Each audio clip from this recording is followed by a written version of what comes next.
Hello, everyone. We have the pleasure at Arkansas Tech University of hosting a very special concert to wrap up the fall 2022 semester for the Arkansas Tech University Symphonic Wind Ensemble. It is the Influences and Expressions concert on Sunday, November 20th at 2:30 p.m. at Witherspoon Auditorium. And we are joined by, among others, Dr. Daniel A. Belongia, Professor of Music and Director of Bands at Arkansas Tech, and also conductor of the Arkansas Tech Symphonic Wind Ensemble. Dr. Belongia, if you could introduce our guests to us. Thank you, Sam. Thanks for the opportunity to visit and talk about this concert, of which we're very, very excited, and extraordinary music. We're fortunate to have with us virtually this morning the performers and composers that'll be with us on Sunday, traveling to Russellville to share in this music. So from the right side of my screen, I'll start. Our composer, Katahj Copley, composer of the new piece Dope, which is being performed worldwide right now through the consortium of which Arkansas Tech was part. On his right is my dear friend for many years now, Ksenija Komljenović, who is a world-renowned performer and composer and speaker, and she's written her first piece for wind and percussion ensemble for us called Slavdom. On her right is our dear colleague in the Department of Music, the professor of flute and music history, Dr. Robertson, who is going to be performing Dr. Maslanka's epic flute and winds piece, Songbook. Ksenija, the piece that you have written for this performance is entitled Slavdom. If you could share with us a little bit the inspiration behind this piece for you as a composer. Yes, thank you so much for having me. It's so wonderful to be in this beautiful virtual room with you all. The piece came as an exploration of my roots and my roots. I think we've been all thinking about identity for a long time, and the conversations are a little bit different where I come from. My country's demographic is a little bit different. My upbringing was a little bit different. And so there were all these stories constantly about what tribes which country emerged from, because there were migrating tribes across Europe. And the tribe that the Serbian people came out of were the Southern Slavs. And so I wanted to learn more about it and realize that, I love mythology, for example, and I love to learn about paganism in other cultures, but I knew almost nothing about Slavic paganism. And so I started digging, and of course I had this Rite of Spring project that was happening on the side that also inspired me. Okay, that's an old Slavic ritual of invoking the spring by sacrificing a woman. And so I started digging a lot into it, and then you start thinking, okay, well, where does the beginning of Serbia, my identity as it is in my passport begin? And where does the previous one end? Where does the Slavic belonging end? And there were so many sort of crossovers and cross-pollinations in the meantime. And thinking of today's political and history in the making and everything that means, it was just a very interesting journey, and trying to find things that connect us across the Slavic, at least, culture. So it was an exploration of things that are musically very normal to me, that I grew up with: the Slavic wedding band, the Romani wedding band, really. That's the morning songs, the parties. And so I selected 3 gods, and I chose to dedicate this music to them. So we have Perun, the god of storm, and the one who turns the celestial wheel around the northern star, because that's what we used to think hundreds of years ago. We have Morana, the goddess of death. And in there are 2 beautiful songs that I found that still exist in the culture, that sort of interweave, that speak of mourning. And that's where Holly is gonna beautifully donate her voice to the cause. And then in the last one, it is just supposed to be a giant party dedicated to Vesna, which is the goddess of spring and rebirth and fertility. So it's just a little excuse for me to work with a dear mentor and friend. And I'm so grateful for the opportunity and to explore my identity and maybe present it to some other people, because there are some beautiful, heartbreaking gorgeous things in that culture, little diamonds in the rough that I found. Well, and I think that's especially meaningful as we observe International Education Week here at Arkansas Tech University. I think that'll be an excellent contribution to that as well. Katahj, Copley, you have composed a piece named Dope. If you could share a little bit of the background on that and the inspiration of what brought you to that piece. Yeah.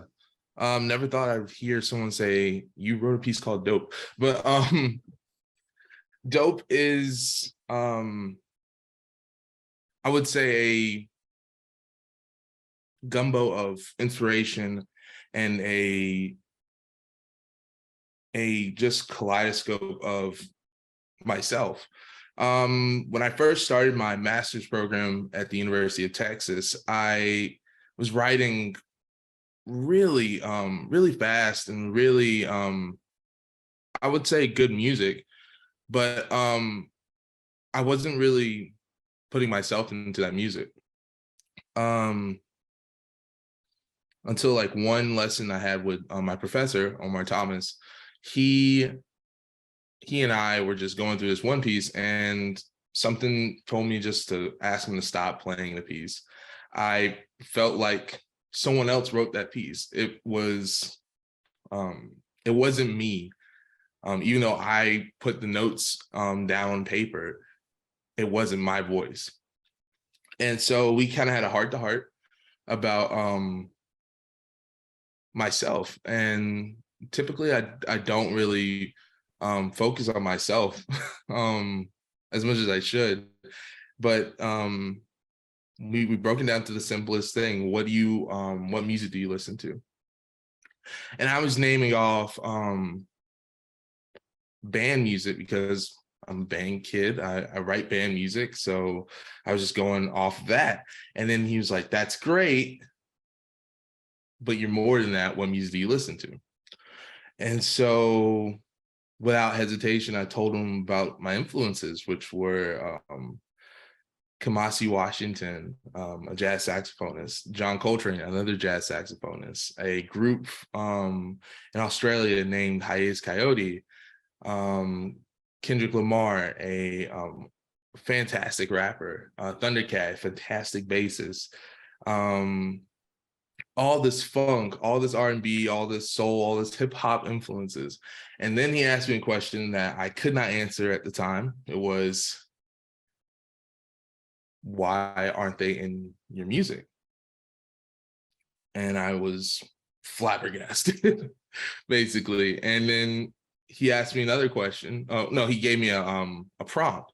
He said, if you can create music that breaks the barrier between the classical world that you know and this side of Black music that you love, if you can break that barrier, and what you create is something dope. And I was like, bet, that's it.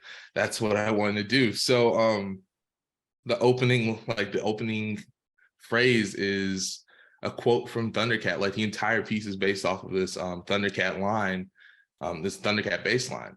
And as I was diving into this piece even more and more and more, I was thinking about how hip hop has been seen in kind of the wind ensemble setting and in just the world outside of hip hop.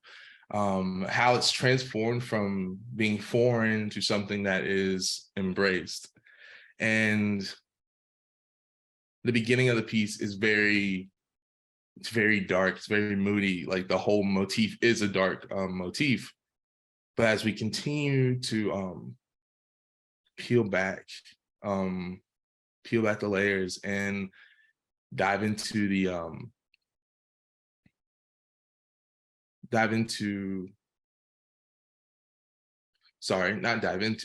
but kind of let go of this guard that we have of this music, of music that we're not familiar with. Instead of finding it scary, it's actually quite beautiful. And there's beauty behind this thing. If you look at the word dope as well, most people have a terrible connotation to it. But as time progressed, dope is a sign of excellence. So that's kind of what I want to to be felt. Like at first, dive into it without knowing what's happening, and at the end you'll feel this warmth, this color, and something that's actually dope. Thank you very much, Katahj. I think that's beautiful. Dr. Belongia, we very much wish that the composer of the third piece on Sunday could be with us for this conversation, the late Dr. David Maslanka. If you could share with us a little bit about how you came to include this piece on Sunday's program. Well, thanks, Sam, and you're exactly right. David Maslanka and Michael Colgrass are two composers that I still have a hard time referring to in the past tense. Both recently left us with major, profound influences on not only just wind and percussion writing, but I think world music. And I was very fortunate to have both of them in my life in a pretty significant way. And so I'm very grateful to refer to both of them as influences in my life. And this piece, the Songbook for Flute, was premiered in 2000. And it was some part of the music that became part of my life almost immediately. And I've just adored it ever since. But it is a titan of a piece. It requires everything from everybody.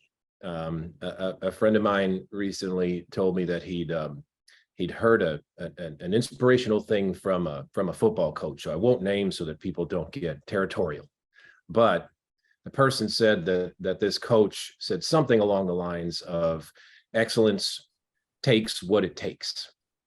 And that if you're truly going to be great at something, you've got to just embrace the fact that it takes what it takes and stop counting the minutes and the hours and the sacrifices that it demands of you. If you're committed to be excellent, you understand that it will take what it takes. And the Songbook for Flute takes everything. And we found ourselves in a situation late spring and early summer where my new colleague had been hired as a flute teacher and music history professor. And the right 16 other colleague students were in the offing. You try to see these things from a bit of a 1,000-foot view, and it seemed like maybe we just had the right group of humanity from the soloist down through the ensemble to be able to try to bring this titan of demand and excellence into our lives. And so I took the leap because I adore this music and I wanted to share it with our students and my colleague and our community. And the first person that had to buy in was the person that had to do all the heavy lifting. So I had to ask Dr. Robertson if she would consider this, and she began to explore the music. And of course, gratefully, she accepted the amazing challenge. And so I'm glad she's with us here, and I'd love to hear from her about her experience getting to know this music and preparing it. Yeah, thank you so much, Dr. Belongia. Yeah, this was a pretty phenomenal ask. I think as you said, I can't remember if actually I had signed the letter of agreement yet before we started talking about this. So I knew I was coming. A couple people in my life knew that I was coming, and that was sort of it. I could count them on maybe one or two hands. So I just started looking at this and yeah, we were talking recently about how, we were texting back and forth as I was listening to it, and I sort of went, oh, this is interesting. Oh, this is really cool. Okay, I'm completely sold. It just, as I listened to it, it completely captivated me. Something that the audience will perhaps realize really early on as they listen to it is that this piece is built around the 4-part chorales of J.S. Bach.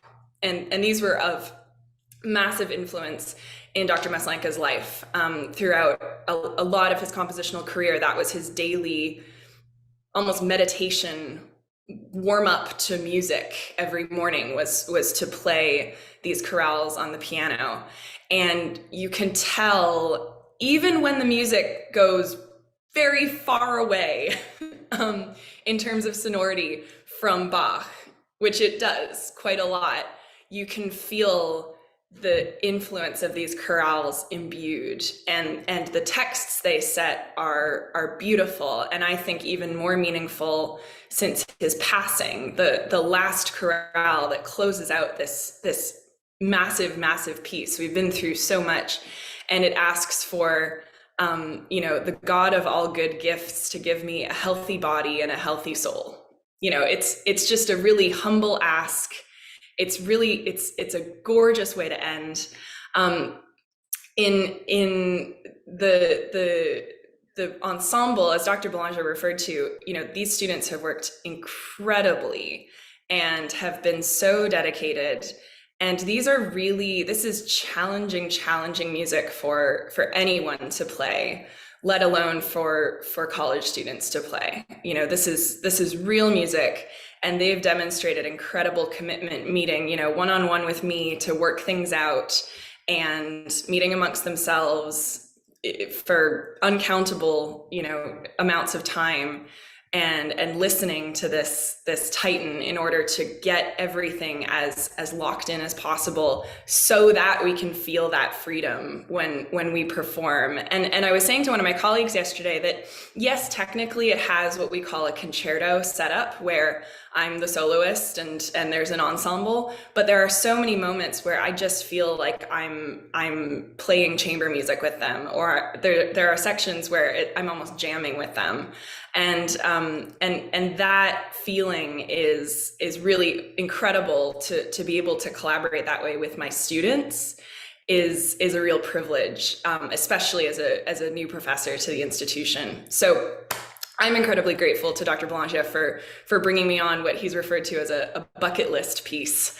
There's kind of no greater honor than for someone to say, hey, I need someone to do this thing I've always wanted to do, and I want it to be you. That's a huge compliment, and also a huge responsibility, which I've gratefully taken on. So I'm extremely looking forward to this weekend.